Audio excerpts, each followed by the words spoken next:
आप लोगों ने सुना कि राम जी ने सोचा कि सीता जी अयोध्या का वैभव छोड़कर हमारे साथ वन में आई हैं, तो उन्हें सुख पहुंचाने के लिए राम जी ने अपने हाथों से सुंदर सुंदर फूलों का चयन किया और फिर सीता जी के श्रीअंगों के अनुसार उनके आभूषण बनाकर माता सीता को पहनाए। प्रभु की ये लीला देवताओं के राजा इंद्र का पुत्र जयंत देख रहा था। वो समझ नहीं पा रहा था कि ये भगवान है कि साधारण मनुष्य। अतः जयंत ने सोचा कि इनकी जांच की जाए, ये मनुष्य है कि भगवान है। हम लोग भी तो परमात्मा की जांच किया करते हैं। जब हमारा कोई काम हो जाता है तब तो हम परमात्मा को भगवान मानकर उनकी पूजा पाठ किया करते हैं।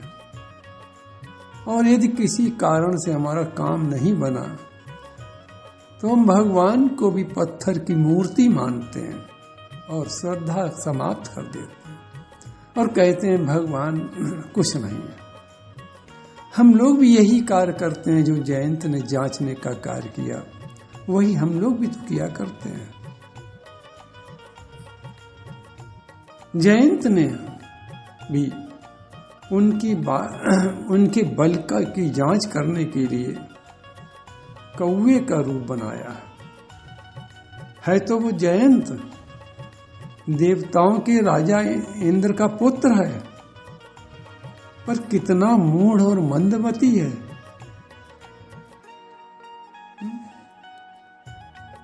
कि कौवा बन गया और जांचने की विधि कितनी गलत उसने अपनाई। जो सीता जी जगत जननी है, सारे संसार की मां है, जिनके चरणों पर गिरकर उसे आशीर्वाद प्राप्त करना था, और उस मूढ़ मंदमती वाले जयंत ने कौवा बनकर उन्हीं माता के चरणों में उल्टा चोंचों का प्रहार किया। और अब देखें कि विश्व की कोई ऐसी अदालत नहीं है जिसमें सारे गुनाह माफ होते हों, पर माँ की एक ऐसी अदालत है जिसमें बेटा कितने भी गुनाह कर दे और माँ के चरणों पर गिर जाए, माँ के सामने रो दे, क्षमा मांग ले, तो माँ की अदालत सारे गुनाहों को माफ कर देती है और बच्चे को हृदय से लगा लेती है। ये माँ का वात्सल्य है, माँ की करुणा है। ये कितना सुंदर दृश्य था, कैसा मनोहारी दृश्य था। ये रघुनाथ जी जानकी जी की गोद में अपना सिर रखे सो रहे थे और उसी समय जयंत ने अच्छा अवसर सोचा और उसने सीता चरण चोच हति भागा।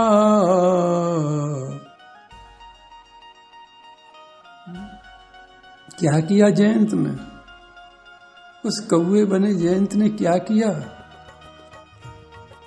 सीता चरण, अरे जिन चरणों की वंदना करनी थी, जिन चरणों का आशीर्वाद प्राप्त करना था, अरे वो ऐसा मूढ़ मंदमती कौवा इस क्या कर रहा है? सीता चरण चोच हति भागा, मूढ़ मंदमती कारण कागा। उसने भगवान का बल देखने के लिए माता सीता के चरणों पर पहले तो अपने पंजों से, कौवे के पंजों में जो नाखून होते हैं बहुत घातक होते हैं, पैने होते हैं, तेज होते हैं, पहले तो उसने माता सीता के चरणों में अपने पंजों से प्रहार किया। माता कुछ नहीं बोली। उसके बाद उसने अपनी चोंच से माता सीता के चरणों पर प्रहार किया।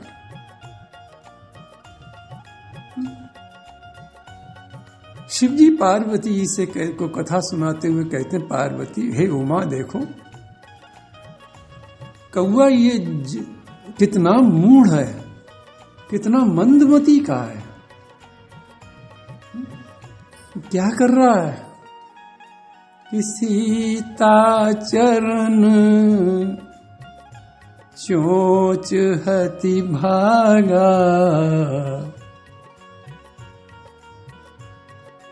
और चोंच से प्रहार करने के बाद दूर जाकर बैठ गया कि देखें अब क्या होता है।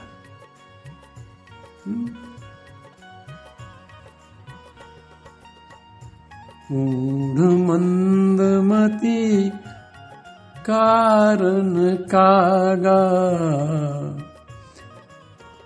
शिवजी कहते पार्वती कैसा ये मंदमती का है, जिसे अपना हानि लाभ दिखाई नहीं पड़ा, जिसे अपना मरण नहीं दिखाई दिया, और रघुनाथ जी का बल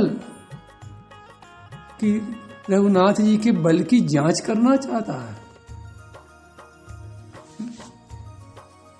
तो और सीता जी कैसी पतिव्रता है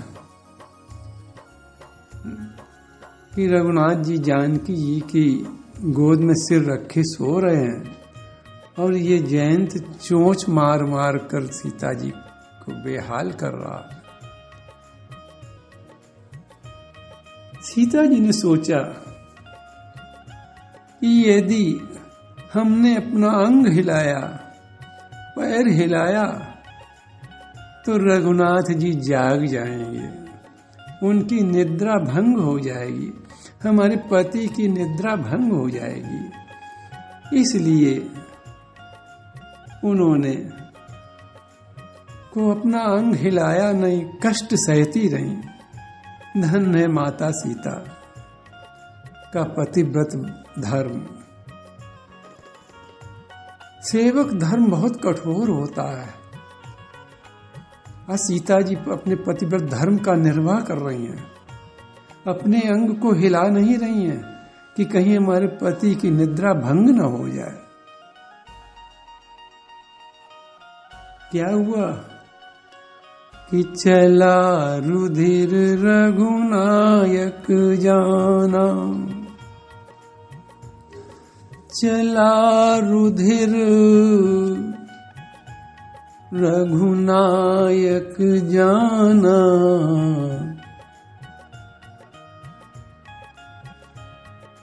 जब खून बहकर चला और राम जी की पीठ में लगा जाकर, तो राम जी की नींद खुल गई और उन्होंने देखा कि ये खून माता सीता के चरणों से बहकर आ रहा है।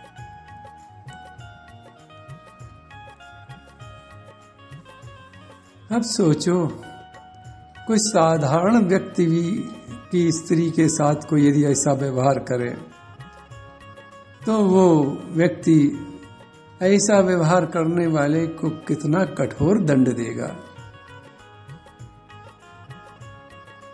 पर राम जी कैसे दयालु हैं। बड़े दयालु। केवल क्या कर रहे हैं, देखा कि ये किसने ऐसा अपराध किया। माता सीता बता नहीं रही हैं क्यों, जगत जननी है, जानती हमारा ही पुत्र है, ये जयंत भी, कौआ भी हमारा ही पुत्र है। और ये जयंत इतना मूढ़ मंदमती का कि सामने जाकर बैठ गया।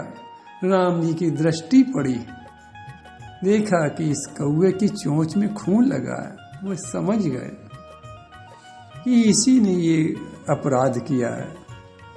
तो चला रुधिर रघुनायक जाना, सीक धनुष सायक संधाना, सीक धनुष सायक संधाना।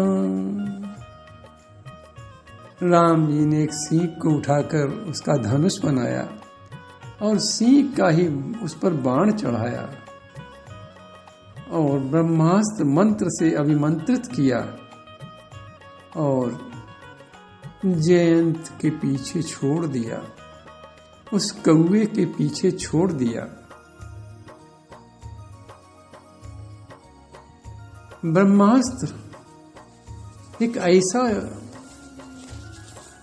है जो ब्रह्मा जी की सृष्टि में सब जगह जा सकता है। ऐसा मंत्र है कि जो ब्रह्मा जी की बनाई सृष्टि में कहीं उसको रोकने की शक्ति नहीं है किसी में। तो भगवान राम ने ब्रह्मास्त्र मंत्र से अभिमंत्रित करके वो सींग जयंत के पीछे छोड़ दी। तुलसीदास जी कहते हैं कि देखो भगवान कितने कृपालु हैं। अति कृपालु रघुनायक, सदा दीन परने। कैसे भगवान है का अति कृपाल रघुनायक, सदा दीन परने। तासन आई कीन छलु, मूरख अवगुण गे। तुलसी बाबा कहते हैं हमारे भगवान श्री राम तो बड़े कृपालु हैं और दीनों से बहुत उनका नेह है, दीनों पर उनका बहुत प्रेम है। ये कृपालु शब्द इस कांड में 5 बार आया। अरण्य कांड में कृपालु शब्द 5 बार आया और लंका कांड में तो 14 बार आया। उत्तर कांड में 17 बार कृपालु शब्द आया है। भगवान कैसे कृपालु हैं। अब देखो कि संपूर्ण ब्रह्मांडों की मातेश्वरी श्री किशोरी जी के चरणों में मोहवश चोंच का प्रहार करने पर भी जयंत को जीवन दान दिया।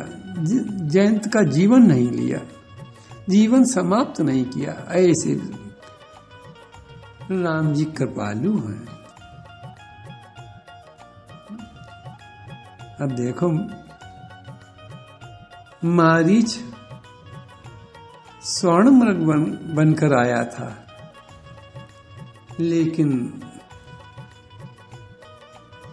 उसने जब भगवान के चरणों में अपना मन लगा दिया तो आप देखो भगवान ने क्या किया कि निज पद दीन असुर कहूं, दीन बंधु रघुनाथ। अपना धाम दे दिया उस मारीच को। बाली को देखें आप। पहले तो बाली ने धर्म का सहारा लेकर अपने मारने को अन्याय बता रहा था, लेकिन जब भगवान ने उसका मुंह बंद कर दिया तो वो दीन होकर भगवान की शरणागत वत्सलता की याद दिलाने लगा कि प्रभु आप तो शरणागत वत्सल हैं। भगवान क्या करने लगे? उसके सिर पर हाथ फेरने लगे। बाली क्या कहता है कि सुनहु राम स्वामी सन, चल न चातुरी मोर, प्रभु अजहूँ मैं पापी, अंत काल गति तोर। बाली कहता प्रभु आप तो शरणागत की रक्षा करने वाले, आप हमारे सामने खड़े दर्शन दे रहे हैं, आप हमारे स्वामी हैं, हम आपके सेवक हैं। क्या मैं अब भी पापी हूं? मैं तो शरणागत हूं। कितना भगवान कैसी कृपालु है कि तुरंत भगवान की वाणी कोमल पड़ गई। सुनत राम अति कोमल वाणी। बाली की ये इस मधुर और शरण में आने की बात सुनकर बाली शीस पर स्यो निज पानी।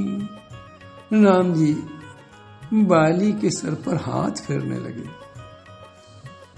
हाथ ही नहीं फेरा और क्या कह रहे हैं? भगवान की कृपालुता तो देखो। या चल करो तन राखो प्राणा। हे बाली तुम्हारा शरीर स्वस्थ कर दूं, तुम प्राण रखो। या चल करो तन राखो प्राणा। ये भगवान की कृपालुता है। ऐसे भगवान की कृपालुता के विषय में तुलसीदास जी क्या कहते हैं कि अति कृपालु रघुनायक, सदा दीन पर ने। ऐसे भगवान जो दीनों पर नेह करते हैं, जिनका हृदय कृपा से भरा हुआ है, दया से भरा हुआ है। इस मूर्ख कौवे ने तासन आई कीन छलू, मूर्ख अवगुण गे। ऐसे कृपालु भगवान से आकर छल किया।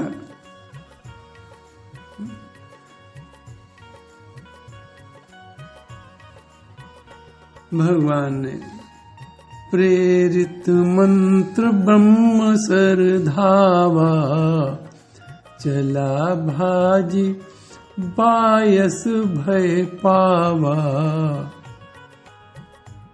ब्रह्मास्त्र मन से प्रेरित वो ब्रह्मबाण कौवे के पीछे चला।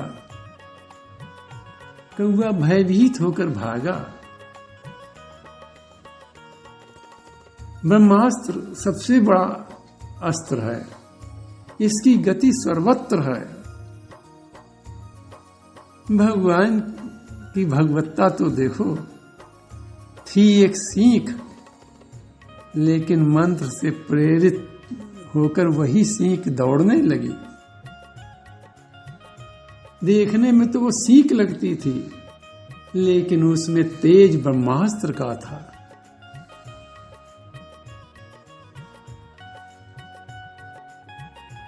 तो कौआ भयभीत हो गया और भाग चला। अब उसने अपने कौवे का रूप त्याग दिया। धरि निज रूप गयो पितु पाही।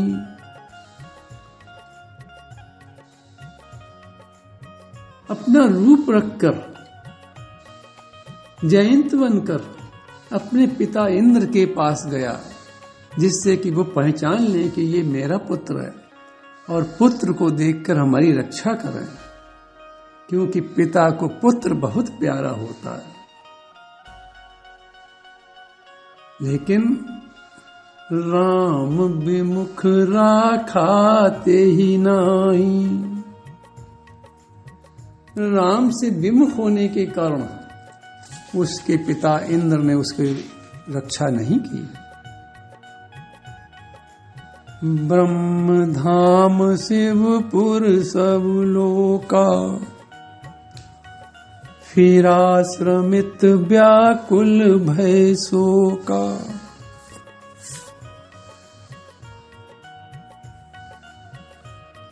कहाँ कहाँ गया? शिव जी कहते हैं पार्वती ब्रह्म धाम। पहले वो ब्रह्म धाम गया, ब्रह्मा जी के धाम को गया, ब्रह्मलोक गया। क्यों?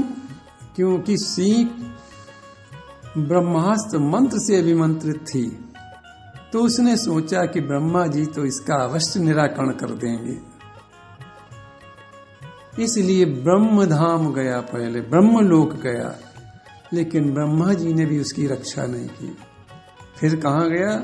शिवपुर सब लोका।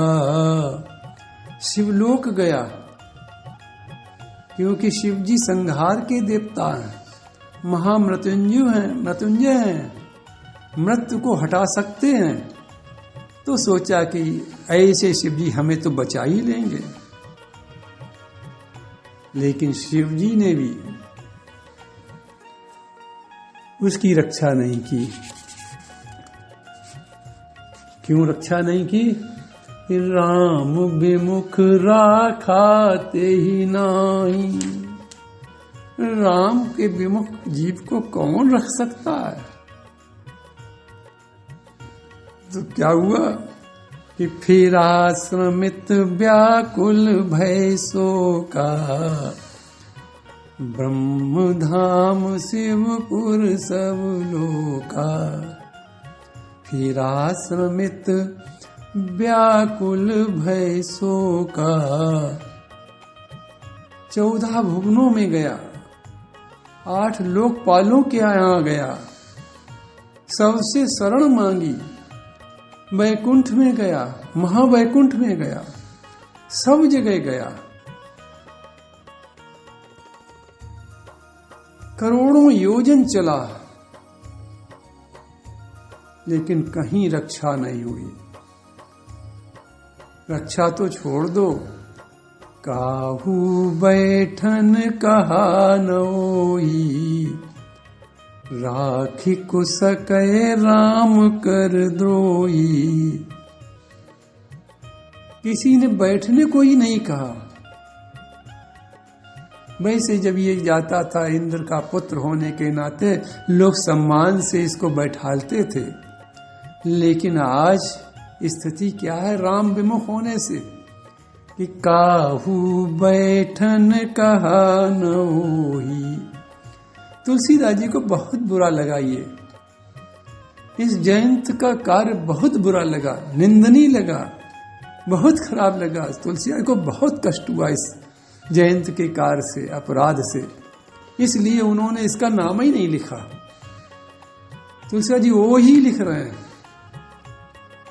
काहू बैठन कहा नोही। क्यों किसी ने बैठने को नहीं कहा? फिर उसका कारण तुलसीदास जी बता रहे हैं कि राखी को सकै राम कर द्रोही।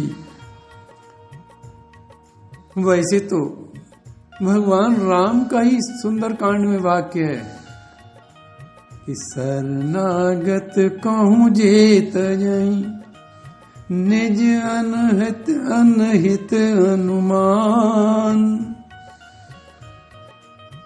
ते नर पावर पापमय, ते नर पावर पापमय, तिनहि बिलोकत हान।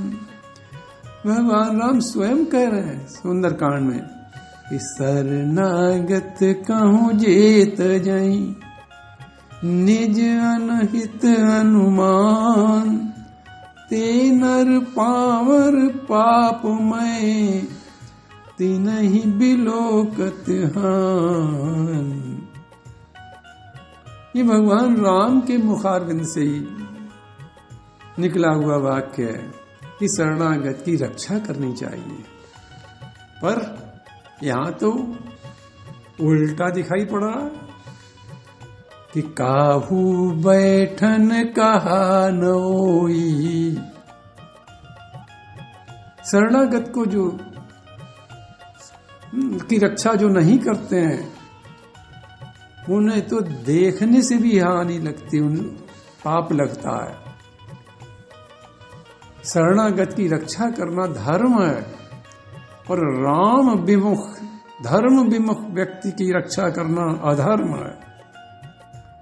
इसलिए उस अधर्म की वजह से राखी को सकै राम कर द्रोही। राम का द्रोह करने के कारण, अधर्म करने के कारण, अधर्ममय कार्य होने के कारण उस शरणा में एक कौआ सबकी शरण में गया, लेकिन काहू बैठन कहा न होई। अधर्म करने वाले की रक्षा करना अधर्म का कार्य माना जाता है, फिर वो धर्म का कार्य नहीं है। तो इसलिए काहू बैठन कहा न होई। वैसे तो शरणागत का पालन करना, शरणागत पालन धर्म है, लेकिन अधर्म करने वाले भगवान का विरोधी होने के कारण ऐसे शरणागत की रक्षा करना अधर्म है। ये अधर्म समझकर काहू बैठन कहा न होई, किसी ने बैठने के लिए उससे नहीं कहा।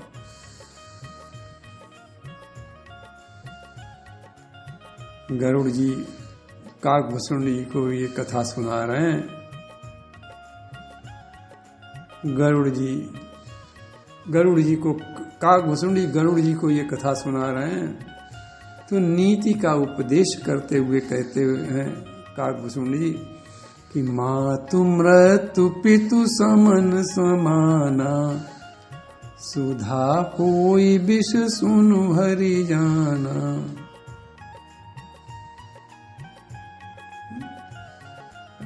अब यहीं से आज का प्रसंग विश्राम होता है। कल आगे इसके आगे प्रसंग चलेगा कि काकभूषुंडी गरुड़ जी को क्या उपदेश कर रहे हैं कि मातु मृत्यु पितु समन समाना, सुधा कोई विष सुनु हरि जाना। मित्र करें सत रिपु कै करनी, ताकहूँ विबुध नदी बैतरनी। कल से यहाँ से प्रसंग प्रारंभ होगा पुनः। आज यही प्रसंग को विश्राम करते हैं। प्रभु के चरणन में सदा पुनि पुनि करूं प्रणाम, यही कहूँ भूलूं नहीं मेरे प्रियतम राम।